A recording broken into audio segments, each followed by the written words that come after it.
guys, welcome back. Got a quick part 4 for this boombox. So I figured I'd bring it in for tonight to let the 5-minute epoxy set up for these ports. They're not gonna look like that. I'll shave them all down and do a round over and probably put some paint in there. As you can see, I have the couplings, so I can put the extensions on the inside after the all the speakers are mounted.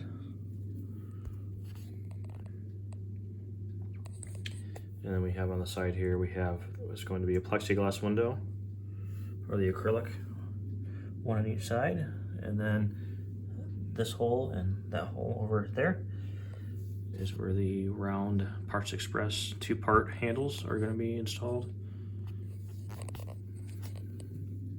You can see all the threaded inserts are installed. I still have a little bit of sanding to do on the inside and some touch up on the outside. So this is the back, and then I have the other square piece. I'll put a photo of it right now, a couple photos. That also will have a plexiglass window. I just call it plexiglass just for habit. And then you have another hole in the center that's also going to be a plexiglass window. And then your two Dayton Audio Classics, the 8-inch 8 ohm, the point source 3.5 inch from Dayton. Everything's going to be mounted internally. We have the 1.25 inch roundover bits that I bought from Grizzly. Did a pretty good job. I only had to do a little bit of hand sanding. This box is all sanded up to 150 grit right now. And then I did a 3/4 inch roundovers. There's some dust everywhere. 3/4 inch roundovers for all the rest of the holes, and then 1/2 inch roundover for the outside, because we are going to be using the 1/2 inch corner protectors. So 8 of those. And we got some goodies. So to isolate, because this I think is going to have some decent pressure inside the box. So to isolate the 3.5 point sources, I did a Eminence 5-inch. This will go on the inside. Just like that. It's got a little hole in it to route the wire. So once the speaker goes and gets installed, once you install the speaker, this is going to be installed over top to protect everything for the 3.5 inch point source, to isolate them from having too many, over excursion, damage, rip a spider, because these are going in and out really far. Let's say if the Yamaha receiver does drive these pretty decent, I don't want it to hurt that. So we are doing that this time. These are kind of pricey too. It was like 35 bucks for 2 of these. And then for the internal lights, I got some amber strips out in the garage.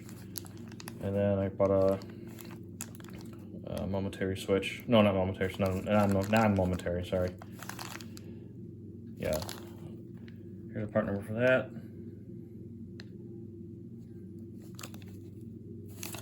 And then this is going to be installed in the plexi window over here, along with the I forgot what the style of connector it is,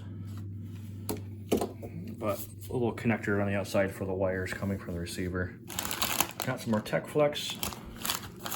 Got some more Tech Flex. I got more out there as well.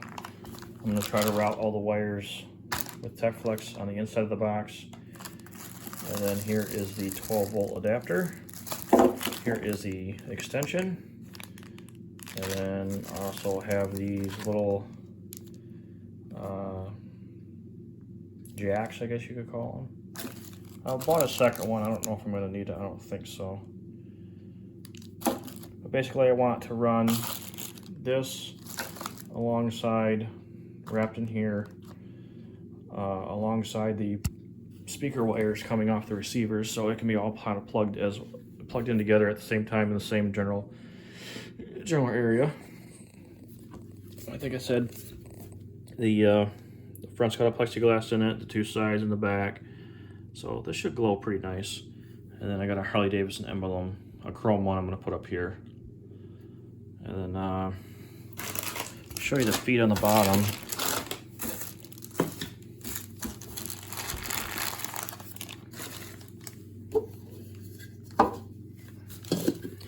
So yeah, so once those are all nice and set up, done drying, I finished sanding up some of the walls in here.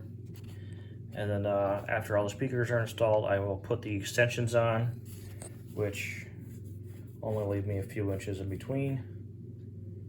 So the port tuning, I think, was like 32 hertz, according to the Ultimate Car Audio app, which I don't know how accurate that is, but every time I compare it to other things, it's usually in the ballpark. So I got the bottom here. Don't mind all the dust, but those are the 2.5 inch rubber feet.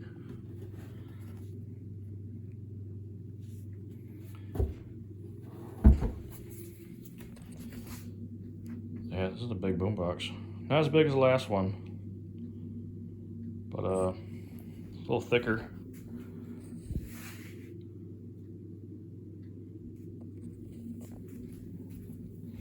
It's really pop with some Colonial Pine stain. Has a little bit of an orangish tint, so I'm gonna try that.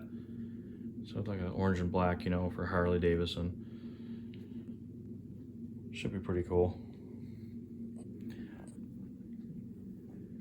So hopefully after Christmas, start the assembly after I put a couple coats of wipe on polyurethane after the stain. So, all right. Later, guys.